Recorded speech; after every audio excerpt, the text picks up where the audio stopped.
The wind howled outside the metal shelter like a hungry beast. Rain hit the walls hard, making it sound like tiny fists were pounding to get in. Roran sat alone inside, staring at the dying fire in his small heater. His clothes were dusty, his face tired, and his hands rough from years of work. This side of the colony was quiet now. No one came here unless they had nowhere else to go. Then suddenly, knock, knock. It wasn't the wind. Roran froze. He hadn't heard a knock on his door. In weeks, maybe months. Grabbed his old sidearm and moved slowly toward the door. His boots crunched on the metal floor. Another knock came, softer this time. Tap, tap, who's there? Roran asked sharply. No answer. He placed his eye to the scanner slit. What he saw made his heart skip. A small girl stood in the rain. Her skin was pale purple, almost glowing. Under the cold light, her thin arms hugged something close to her chest. She was shivering. Behind her, barely standing, was a tall female figure. Her skin was the same strange color alien, but not like any enemy Roran had fought during the war. The woman looked weak, starving. Roran opened the door a little, just enough to speak. What do you want? The girl stepped forward, voice shaking. My mom can clean, cook, obey. Please, human, just give us shelter. The words hit Roran harder than a punch. He looked into the girl's eyes, big, tired, sad, but not begging for pity. She was offering something in return, like she had been trained to do. Roran sighed. I don't take in strangers. The woman behind the girl swayed and almost fell.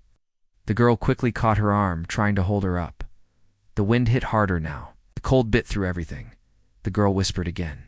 We won't be trouble. Just one night, please. Roran's jaw tightened. He didn't trust anyone anymore, not after what he'd seen out here.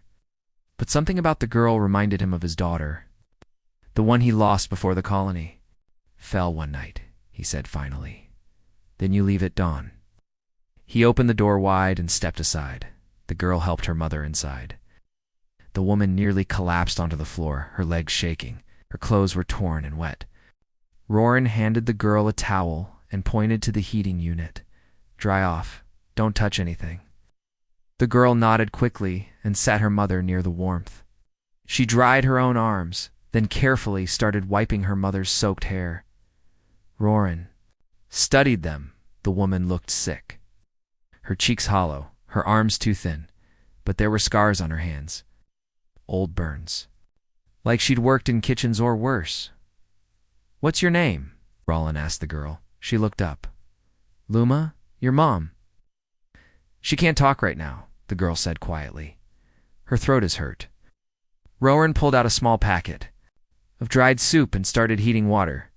He didn't know why. Maybe guilt, maybe habit. Maybe just something to break the silence. Where did you come from? He asked. From Camp 17, Luma said, still gently rubbing her mother's shoulders. We escaped. Bad men owned it. They sold people. My mom was sold for food. Roran paused. Sold? Luma nodded. A bottle of liquor? That's all it took. He clenched his fists. He had heard stories, refugee auctions, slave camps hidden in the outer belts, where aliens were bought like tools. He never thought he'd see the result right at his door. The soup steamed. He poured it into 2 cups and handed them over. Luma took both, carefully feeding her mom first. The woman's hands shook as she held the warm liquid close. Roran sat, back in his chair, kept his eyes on them but said nothing more. The shelter was quiet, just the sound of rain and breathing. Then Roran noticed something, a small blinking red light just behind Luma's right ear, barely visible under her damp hair. He leaned forward. Is that on your neck? Luma touched the spot, her face paled. It's a tracker. Tracker. She nodded slowly. They put it there in the camp. If we ran, they could find us. Roran stood up fast. You brought that here. You insane? They can track this location. I didn't know it was still active, Luma cried. Please don't send us back. He looked at her. Fear in her voice wasn't fake. It was real. She knew what would happen if they were caught again. Roran paced the room. He had tools he might be able to remove the tracker. But if it was linked to a warning system, cutting it might send a signal. Outside, thunder rolled. Then just for a second, something zipped past the window. A drone. Fast. Silent. Watching. Roran's hand went to his sidearm again. He looked down. At the girl and her mother, wet, weak. Hunted, he had let them in. Now he had to decide what came next. The fire flickered low, casting soft light across the metal walls. Luma sat close to her mother, who was wrapped in an old blanket Roran had given her. She still hadn't spoken, just breathed in shallow, weak gasps. Roran moved quietly through the shelter, checking old wiring and locking down the heavy blast door. His eyes kept glancing toward the window. That drone he sit didn't come back, but he knew what that meant. It didn't need to. They'll come, he muttered under his breath. Luma held the soup cup near her mother's lips. The woman sipped slowly, hands trembling, eyes blank like she wasn't fully awake. Luma was careful, calm to calm. For a child, where did you learn to care for someone like this? Roran asked, trying to keep his voice even. Luma didn't look at him. In the camp, sick people didn't last long. If you helped, they let you live a little longer. Roran's face tightened. She wasn't just a kid, she was a survivor. After a few minutes, Luma stood and walked over to the corner where a pile of rags sat. She picked up a small toolkit and started organizing it without being asked, setting tools in a straight line like she'd done it 100 times before. I can help clean, she said softly.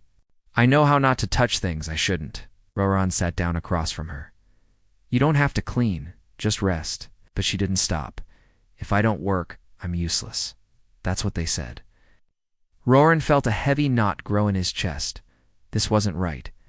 This wasn't how any child should think. He pulled out a scanner from his cabinet. Let me see the tracker behind your ear. She paused, then walked over and turned her head. The small red light was blinking once every 5 seconds. Faint. Embedded in the skin. Alien tech, but old and dirty. Roran scanned it carefully.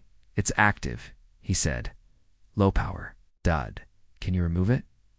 If I try, it might send a signal. It's wired with a trip. Whoever placed this didn't want you to get far. Luma said nothing. Her shoulders lowered. But she didn't cry. Instead, she asked, Can you just cut my ear off? Roran looked up sharply. What? Out. Need both ears. We can stay safe. No. He stood quickly. You're not doing that. She blinked, confused. But no, he said again, softer this time. You're not a thing. You're not property. You're a child. There was a silence between them. The mother stirred, coughed, then whispered her first word. Run. Roran turned fast. She's awake? Luma rushed to her. What did you say? Oh. The mother's eyes were wide now, panicked. She pointed at the wall. Roran moved to the terminal. A low pulse was blinking on his old defense grid. Motion outside. Something was moving, circling the shelter. Too small to be a person, but not too small to kill. Roran loaded his weapon, heart racing. Luma, stay with your mother. Don't move. Don't speak. He opened a floor panel, pulled out a dirty case, and took out 2 pulse grenades. He hadn't used them in years. He hoped they still worked. Outside, in the rain, a small black figure moved through the mud. A crawler bot, armed, sleek, quiet, made for tracking and eliminating. Not just a drone. A killer. Roran tapped into the bot's signal. Just to confirm property of Sector Merchant Unit 47. Tracking subject to 38B, female. Order, capture or terminate. Subject 238B, the mother, not at Luma. That changed everything. He stepped away from the screen, his hands clenched. Why her? What had she done? Back inside, Luma sat beside her mother. The woman whispered again, her voice clearer now. We escaped from a ship, but I saw something. Roran knelt beside her. What did you see? A trade. Human girl, alive, in a cage. Luma looked up fast. I told you, Mama. Don't speak of it. No, the woman rasped. She must know. She was taken. The men who took her, they weren't just slavers. They were soldiers. Human. Roran's eyes went cold. That meant one thing. Black market. Military dealing. Human factions were selling refugees and even their own people. And now, someone wanted this woman dead. Because she knew, they won't stop, she whispered. Not until I'm gone. Roran stood, fire in his eyes now. Then we're not going to wait here. He picked up his old coat and tossed Luma a thermal vest. Where are we going? She asked. To someone who still has honor, he said. If there's one thing I won't let happen, it's watching good people be hunted like animals. They left before sunrise. The storm had passed, but the ground was wet and cold. Mud clung to their boots. Roran carried the mother on his back. She was too weak to walk. Luma walked beside him without complaint, holding her mother's worn scarf. Tightly in one hand, a small sharp rock in the other, just in case. They didn't take the main path. Roran knew how to disappear. During the old war, he'd been a scout, trained to move through dead zones without being seen. He had learned how to breathe without making sound, how to hide in plain sight. But this time he wasn't alone. Had a child beside him and a dying woman on his back. They moved toward a hidden compost, buried inside the ruins of an old mining rig. Roran had a contact there, someone who owed him a life. As they walked, Luma finally broke the silence. Why? Are you helping us? Roran didn't answer right away. Then he said, because I should have helped sooner. Back then, when it was someone else. Luma didn't ask more. She just walked faster. Inside the cum station, the power still worked, barely. Dust floated. In the air, and the smell of rust and damp metal filled the room, Roran activated the old terminal. Static flickered on the screen, then a login page. He typed slowly. Carefully access granted. Luma watched him from the corner.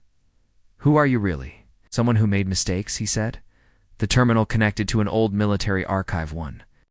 Roran was never supposed to use again. He searched for Sector Merchant Unit for 7. It came up fast. Private access. Registered to General Marvick's syndicate clearance. Red level, Roran muttered. They're protected by higher powers. He dug deeper. Recent trade logs, Unit 238B, female labor class, registered under false identity, sold for 1 bottle of X-grade liquor. Buyer, human trader codename Ash Vulture. Luma came closer. That's my mom. Roran nodded.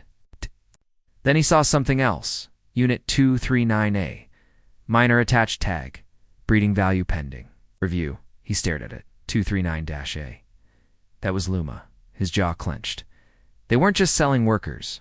Or sorting people. Grading them. For what? Luma asked. For ownership, he said. They tag you. Track you. Sell you. But the really sick part, they're not just traders. They're working with military factions. Some of them human. He kept reading. Then came something worse. Attached image, 239A, bidding closed. Claimed Roran clicked the file. A photo appeared. Luma, dirty, thin, holding a small cup. Behind her, 3 humans. One wore a soldier's jacket. You were all ready. Sold, Roran whispered. Luma's hand tightened. I don't remember them. You probably weren't supposed to, he said. But someone stopped the handoff. That means someone paid for you. Still wants you. Then the screen blinked. Warning, unauthorized access logged. He shut down the terminal fast. We have to move, he said. Luma didn't move. She was staring at the photo. I was going to be taken, she said softly. Ace, that's what they wanted? No, Roran said. Not anymore. I won't let that happen. He reached for the emergency panel and opened a sealed locker. Inside was a small pod, just big enough for one. It's an escape unit, he explained. It'll take you to a human safe zone, 3 clicks from here. What about my mom? Luma asked, panicked. She'll go with me. But you, they know your face. They're hunting you now. She shook her head. I'm not leaving her. You'll only put her in more danger if you stay, he said calmly. No, I'm not going. I won't be alone again. The mother. Stirred, she whispered, Luma. Go. Tears ran down the girl's cheeks. No. Roran put his hand on her shoulder. I'll bring her, I swear. But if they find you both together, then a sound cut through the air. Metal boots? Someone had entered the mining rig. Roran pushed the pod open. No more time. Get in. The girl stepped back. I'd only pushed her gently, but firmly inside. You're not a slave. Not a tag. You're a person. You belong somewhere safe. The pod closed. She screamed from inside. But the soundproof seal locked her voice away. Roran hit the launch. The pod shot through the hidden shaft like a bullet. Disappearing into the rock and sky beyond, silence returned. Then the door behind him exploded. 3 armored men walked in, their visors glowing red. One of them raised a weapon. Where's the girl? Roran raised his hand slowly. She's not here. The soldier stepped forward. She's marked. You know what that means? I know what you are, Roran growled, twist ending. From behind Roran. The mother stood up on shaking legs and whispered. One word in an alien tongue. The lights flickered. The soldier froze. His weapon jammed. The mother's eyes glowed bright. White for the first time, fully awake, Roran turned, shocked. What are you? She stared straight at the soldiers. Property, she said darkly. No, I was their experiment. And then she moved. Asterisk, the soldier fell. Not from a bullet. Not from a blast, but from something. Invisible. Roran had seen combat for years, but nothing like this. The man's body hit the floor with a thud, his armor sparking. His eyes, open wide, were filled with fear, frozen like glass. Wasn't breathing. Roran turned slowly. The alien woman Luma's mother stood tall now, her weak body straightened. Almost like something ancient inside her had reawakened. Her pale purple skin glowed faintly. Her eyes shimmered bright silver. The other two soldiers hesitated, clearly shaken. One whispered through his gums, "She's not tagged as a combat unit, what is this?" The woman took a step forward. Her voice, still soft, came clear. "You want property? You want slaves? But you marked the wrong one." She raised her hand. The second soldier screamed, dropped his gun, and clutched his helmet like his mind was breaking apart. Roran grabbed the third's arm and slammed him to the floor. Duh. He disarmed him fast and held the weapon up. It was over in seconds. 3 trained soldiers. Downed by a mother who couldn't even stand earlier. Breathing hard, Roran looked at her. "What are you?" he asked again, this time not with anger, but awe. The woman lowered her hand. Her body shook. Her voice faded. "They tested me. Years ago, called me a failed hybrid. But I remember. Everything now." Roran blinked. Hybrid, she. Sank to her knees. Half human, half Zerathi. Created in secret, designed to obey. But I never broke completely. Roran had heard rumors, experiments from the early wars. The Zerathi had tried mixing DNA to control prisoners. Build perfect servants. Most were said to have died, but she had lived. Escaped. Had a child? Does Luma know? He asked. The woman shook her head. No, she thinks I'm full-blooded alien. She doesn't know. She's part human too. That hit Roran hard. She wasn't just another refugee. She was a living secret, eh? Weapon some faction might want back or fear enough to destroy. Outside, the wind howled again. Lights blinked red. On the rig's old sensors, more were coming. I have to get you out, Roran said. They'll bring reinforcements. The woman nodded. But I can't run anymore. My time's ending. Don't say that, he said sharply. She looked up at him. Save my daughter. That's all I ask. Home.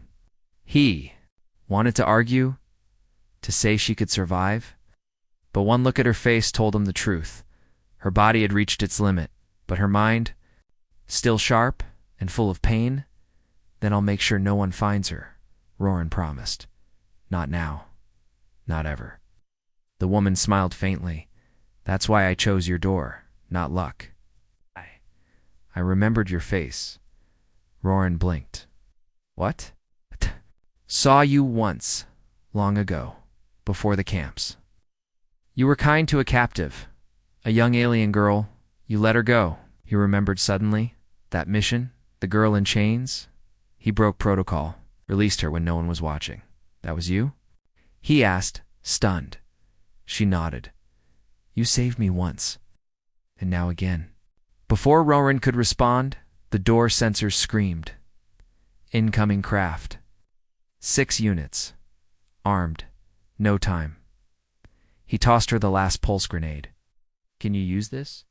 She looked at it and smiled. I can do more than that. Roran rushed to the wall and pressed a hidden switch. A small lift opened, narrow and dark. Escape shaft. I used it years ago to run smuggled tech. No scans reached down there. She stepped toward it, but she didn't enter. You go, she said. I'm not leaving you here to die. She placed her hand on his chest. You will. Because if they capture you, Luma loses everything. But if you run, she still has a future. Roran hesitated, then nodded. But just before stepping inside, he stopped. He turned back and handed her a cum piece. Channel 6. If you survive, call me. She smiled softly. Goodbye, human. And then the blast door shattered. Light flooded the rig.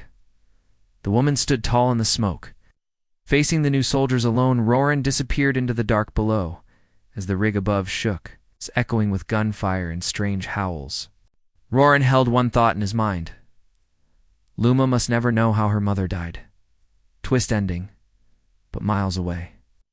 Inside the rescue pod that had landed near the sanctuary edge, Luma stood outside the med station, staring up at the sky, tears in her eyes dot, and then she whispered something strange, in perfect Xerathi. I remember now, Mama. The pod door hissed open as dawn broke over the hills. Luma stepped out slowly, her small boots sinking into soft soil. The air here was different, clean, not filled with smoke or fear. She had landed at the edge of a sanctuary town called Hollow, Ridge, one of the last safe zones for displaced life forms. Humans and aliens lived side by side here, mostly quiet, mostly tired. But Luma felt nothing, no safety, no peace, because her mother was still out there, and she remembered everything now. Not just the camps, not just the beatings, but her mother's voice whispering in the dark, her hands glowing faint silver when she thought Luma was asleep, and strange words. Words that now echoed in Luma's own mind, words in Xeruthia language she had never learned, yet somehow knew. She walked into town alone. People stared. A human nurse spotted her and rushed over. Are you injured? The woman asked, kneeling down. Luma shook her head. Where are your parents? Luma paused, then said softly, I don't have any. The nurse hesitated but nodded. Come, we'll get you something warm.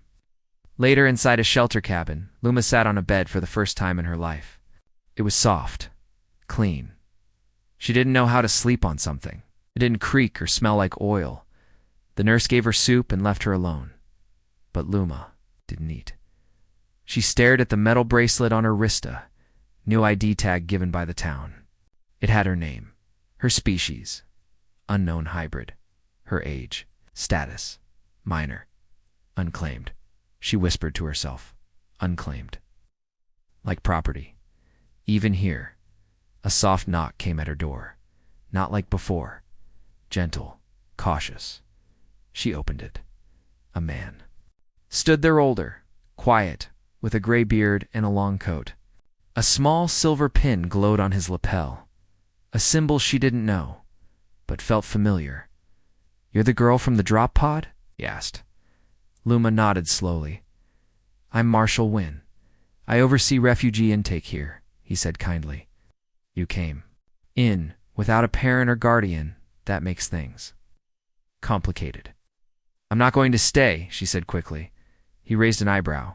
Why not? I have to find someone, a human. Name is Roran. He was with my mother. Marshall Wins. Expression changed. You know that name? Yes, he saved us. He promised to bring her here, but she's not here yet. The marshal stepped inside and closed the door gently. He sat down, looked at her carefully. Luma, he said slowly, Roran is special to this place. Was one of the people who helped build this sanctuary. He vanished 5 years ago. Everyone thought he was dead. Luma froze. No, that can't be true. He's alive. I saw him. Wynn nodded. Then that means someone important has returned. He pulled something from his coat. A small chip. He placed it on the table and tapped it. A hologram appeared. A military bounty notice. Luma's name, her face. A red symbol glowing over her image. Target, recover, or neutralize. Priority level black, she gasped. I didn't do anything. She cried. You didn't have to, the marshal said grimly. They marked you before you even knew who you were. Luma stared at the floating image. The red words burned into her eyes. Marshal Wynn leaned forward. There's only one way to protect you now. She looked up. We have to make you disappear, he said. Legally, physically, everything. If you stay Luma, they'll find you. What do I become then? She asked. He paused. That's for you to choose. But it starts now. He opened a drawer and pulled out a small box. Inside, a cloaking medallion and a legal device banned in most human sectors.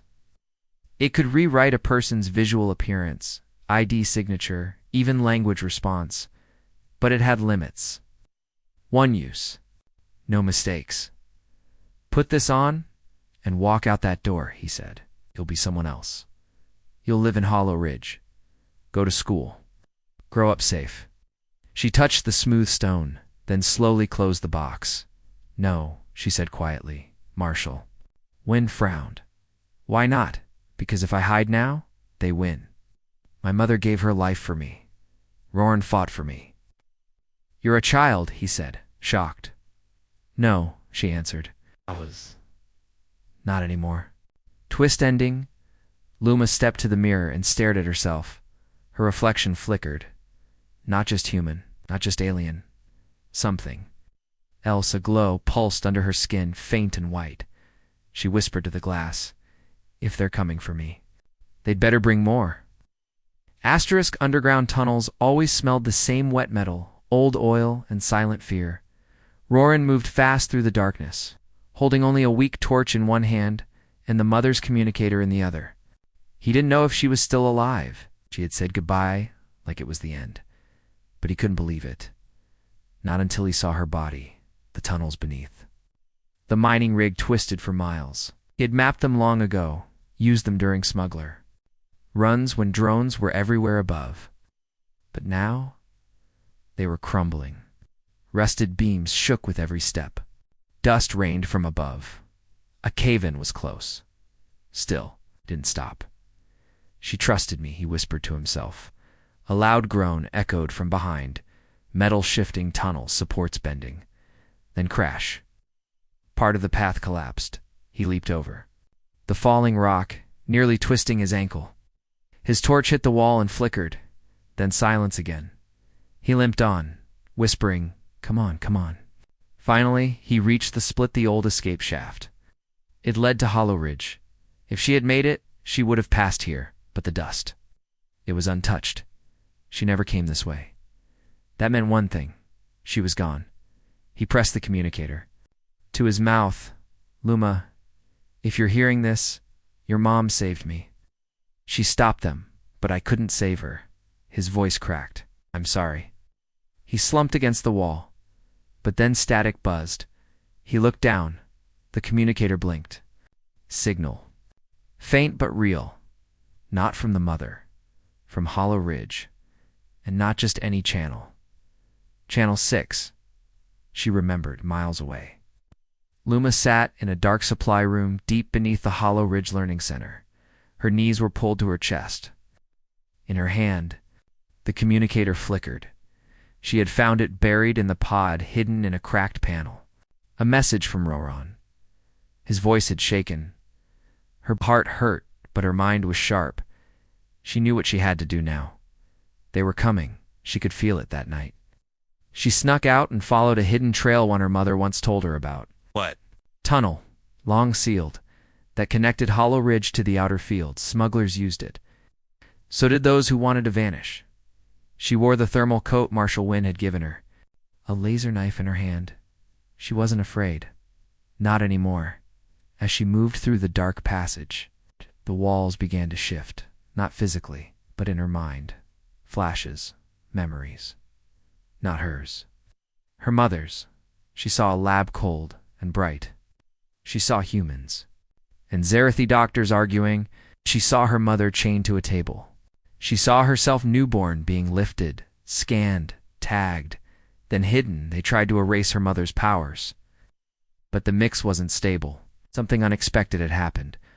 Luma was never meant to exist. She stopped walking. Her hands trembled. But she didn't cry. Instead, she whispered a word, soft, alien, dangerous. The tunnel responded. A faint hum echoed. Lights flickered. Air grew warm, and the ground shook. Meanwhile, back at the sanctuary's outer defense tower, Marshal Wynne stood with 3 guards watching sensor feeds. One guard looked confused. "Sir, the ground's moving. Sector 4 tunnels. They're collapsing." Wynne narrowed his eyes. Was anyone sent out that way? "No, sir." Another guard leaned closer. "Wait. There's movement, one life form, heading into the collapse." Wynne froze. "Who?" "No ID tag, sir. But energy levels are off the charts." The screen pulsed. Reading spiked.